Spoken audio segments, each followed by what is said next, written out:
Dalam nama Bapa dan Putra dan Roh Kudus. Amin.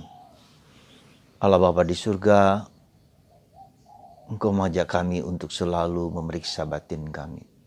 Untuk selalu melihat motivasi, untuk selalu melihat kekurangan tapi juga kelebihan kami.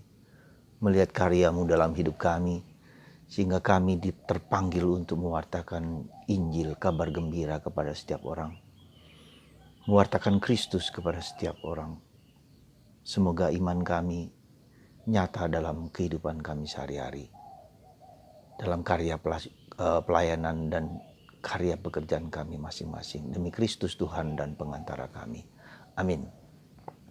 Para saudaraku yang terkasih dalam Kristus, ada beberapa hal yang mau saya sampaikan kepada Anda sebagai bahan permenungan.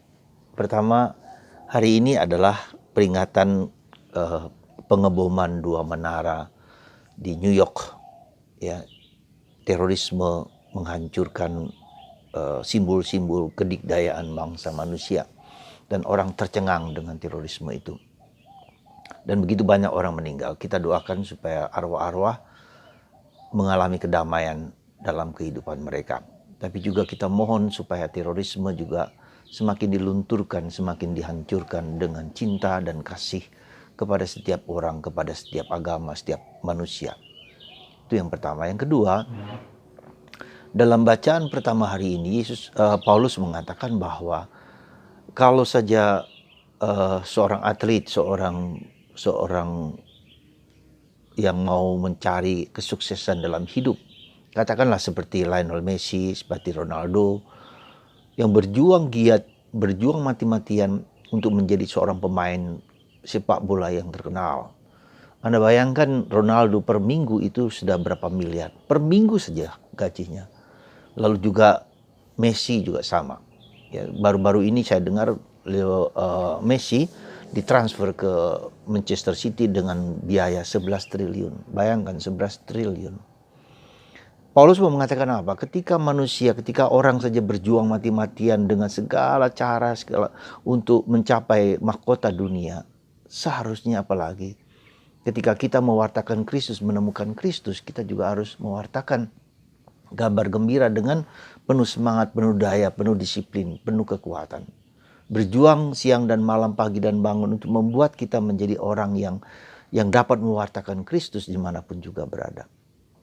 Mewartakan Kristus tidak harus seperti saya sebagai pastor, tapi Anda sebagai awam, sebagai guru, sebagai manajer, sebagai bapak, sebagai ibu, untuk membawa Kristus kepada orang lain dan membawa orang lain kepada Kristus, untuk mengenal kabar gembira bahwa bersama Kristus keselamatan itu terjadi. Ya, tentu saja dengan cara yang manusiawi, cara yang alamiah, yaitu kita bergaul secara alamiah, tetapi kita mau mengatakan bahwa Kristuslah yang mendorong kita untuk hidup. Itulah mewartakan Kristus di zaman sekarang ini yang beraneka ragam kepercayaan dan aneka. Ya, kalau kita langsung mewartakan Kristus mungkin kita ditolak. Tapi mewartakan kebaikan, keutamaan, cinta kasih, dan di situ kita mengajar kemenangan bahwa Kristuslah yang akhirnya membuat kita menjadi manusia yang manusiawi, yang menjadi manusia yang humanis, yang diterima oleh banyak orang ya karena Kristus. Ya, itu yang pertama, dan kita harus berjuang mencari mahkota dunia. Kalau kita mahkota dunia aja, kesuksesan karier yang tinggi dengan usaha siang malam, tetapi juga kita juga harus membawa menemukan Kristus di dalam hidup kita sendiri. Ya, jadi hidup rohani adalah semacam hidup juga perjuangan kita untuk dengan jatuh dan bangun, dengan gagal dan berhasil. Semoga Anda disemangati semangat itu. Ya.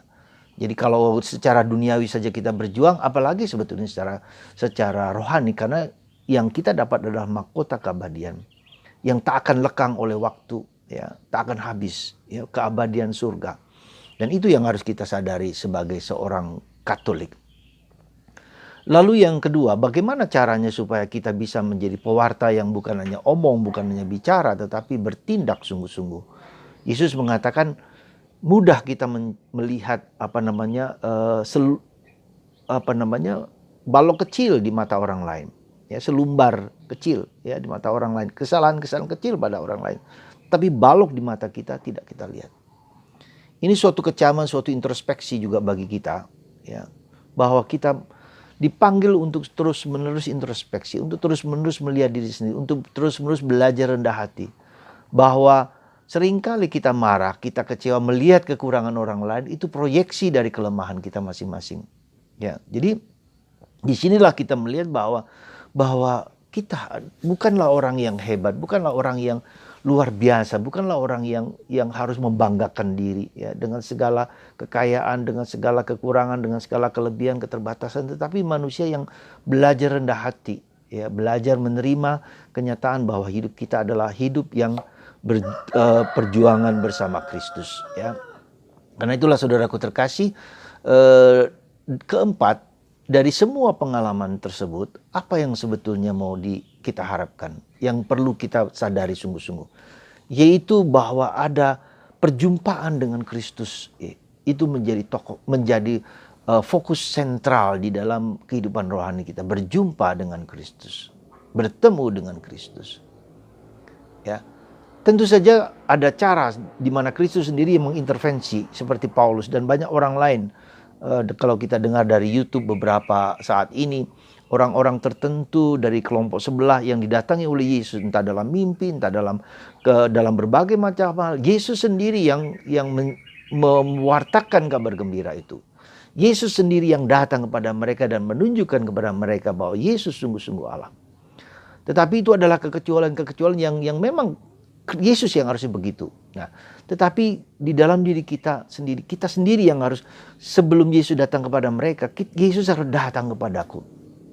Nah, Santa Teresa dari Avila memberikan contoh kepada kita apa yang disebut dengan meditasio, ya, meditasio, latihan Lectio Divina, yaitu bagaimana kita berdialog dengan Yesus. Sebelum berdialog dengan Yesus, kita harus membaca sabda Allah, kita harus membaca firman Allah, kita renungkan, kita bertanya, berpikir-pikir, merenung-renung, ya, bertanya, bernalar tentang bacaan yang baru kita dengar. Seperti misalnya bacaan hari ini.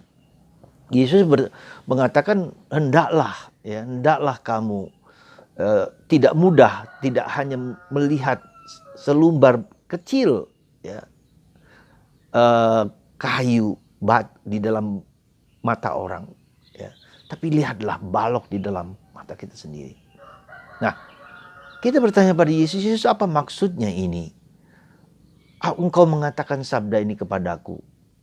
Apakah engkau mengatakan bahwa saya harus peka terhadap kekuranganku? Yesus, apakah pengajaranmu ini mengatakan apa kepadaku? Untuk tidak mudah mengadili orang lain dengan segala kekurangan kecil. Jadi dialog, kita bertanya kepada Yesus, siapa yang mengatakan apa yang dikatakan? Bagaimana itu dikatakan? Mengapa? Mengapa Yesus mengatakan hal tersebut? Karena seringkali kita terlalu sensitif peka terhadap kekurangan kecil pada orang lain, tetapi kita juga tahu bahwa kita juga punya kekurangan yang besar.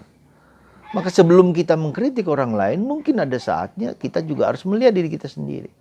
Nah, ketika kemudian, ternyata Yesus mau mengajak aku lebih dalam hidupnya, untuk masuk ke kedalaman batin kita, ya, untuk melihat, berkontak dengan Yesus sendiri, untuk bergaul dengan Yesus sendiri, sehingga pengalaman dengan Yesus itulah yang membuat kita menjadi terbuka, membuka diri, ya, meminta Yesus untuk mengambil balok-balok dalam tubuh kita. Tidak mudah lu melihat balok, tetapi mengangkatnya, apalagi membuangnya, bukan yang gampang. Maka dibutuhkan Yesus yang, ya, kalau melihat saja nggak apa-apa, tapi mengangkat, membuang itu bukan yang gampang. Ya, mengubah hidup kita bukan yang gampang. Nah, itulah jadi, ternyata Yesus bukan hanya melihat, ya, balok dalam tubuh kita, tapi menyadari dan sebisa mungkin membuangnya. Balok itu apa? Dosa. Dosa itu apa? Katakanlah yang besar, 7 dosa utama yang selalu saya ulang-ulang, supaya bukannya saya mengulang-ulang ini bukan untuk obsesi dengan itu, tapi itulah halangan-halangan kita. Kalau kita ingin mendalami, memang ada 7 halangan gimana kita bergulat: sombong, malas, iri, serakah, kikir, cabul, ya, dan sombong, ya, angkuh, ya. Jadi itulah yang seringkali balok-balok dalam mata kita yang sebesar itu yang tidak kita lihat. Tapi kita melihat kekurangan seseorang. Nah, jadi bagaimana kita membuang ketujuh itu tidak bisa dengan kekuatanku sendiri. Allah. Maka terjadi pertobatan itu tidak mungkin kalau tidak Yesus sendiri yang hadir. Yang menunjukkan kepadaku bahwa ini yang harus ku buang. Ya, kalau tidak, kita tidak mungkin mengatasi kesombongan kita saja misalnya. Atau kemalasan kita. Kalau kita berjumpa dengan Yesus, mengalami Yesus, Yesus sendiri yang akan mendorong kita dengan rohnya untuk terus bergulat mengatasi kelemahan itu. Jadi saudaraku yang terkasih, dan perjumpaan dengan Yesus itu adalah sentral dalam relasi kita dalam hidup rohani. Di samping juga menunjukkan bahwa kita harus bertobat dan terus-menerus membiarkan Yesus hidup. Yang kedua itu adalah mengatasi satu gejala yang di zaman sekarang ini yang menjadi salah satu aspek penting di mana orang jatuh, yaitu apa? Konsumerisme, hedonisme, dan sekularisme. Ya, sekali lagi, konsumerisme, orang mengagung-agungkan harta, benda, konsumen, ya, menghabiskan uang hanya untuk menghabiskan hidup kita untuk mencari sesuatu. Hedonisme, kenikmatan, kesenangan, kesukaan, dan sekularisme, ya. Tidak ada Allah di luar gereja, di luar agama. Jadi ketika kita bergaul dengan orang lain, itu urusan saya dengan orang lain. Tidak ada Tuhan di situ. Orang bisa menghalalkan cara. Nah, itulah yang menjadi sumber kehancuran manusia di zaman ini. Nah, maka kita untuk bisa mengalami dengan pengalaman Allah itu, kita bisa menghancurkan ketiga halangan besar itu. Ya, karena Allah hadir, maka Allah berharga, dan Allah memberikan surga kepada kita, maka saya tidak harus disiplin untuk membatasi diri dalam kenikmatan dengan harta benda. Juga saya lepas bebas terhadap harta benda. Juga sekularisme, Allah hadir di dalam segala sesuatu. Ya, nah, saudaraku yang terkasih, sekali lagi dengan renungan rohani ini, dengan kedalaman ini, kita diajak untuk mengalami Allah. Mohon rahmat itu. Datanglah Roh Kudus, datanglah Roh Kudus. Penuhilah hatiku, penuhilah pikiranku, penuhilah mulutku, penuhilah telingaku, hatiku yang menjadi hatimu. Semoga Tuhan memberkati Anda dan kita semua. Dan mengajak Anda, mendorong Anda untuk bertemu dengan Yesus. Tuhan memberkati dan menguatkan Anda selalu dalam nama Bapa dan Putra dan Roh Kudus. Amin.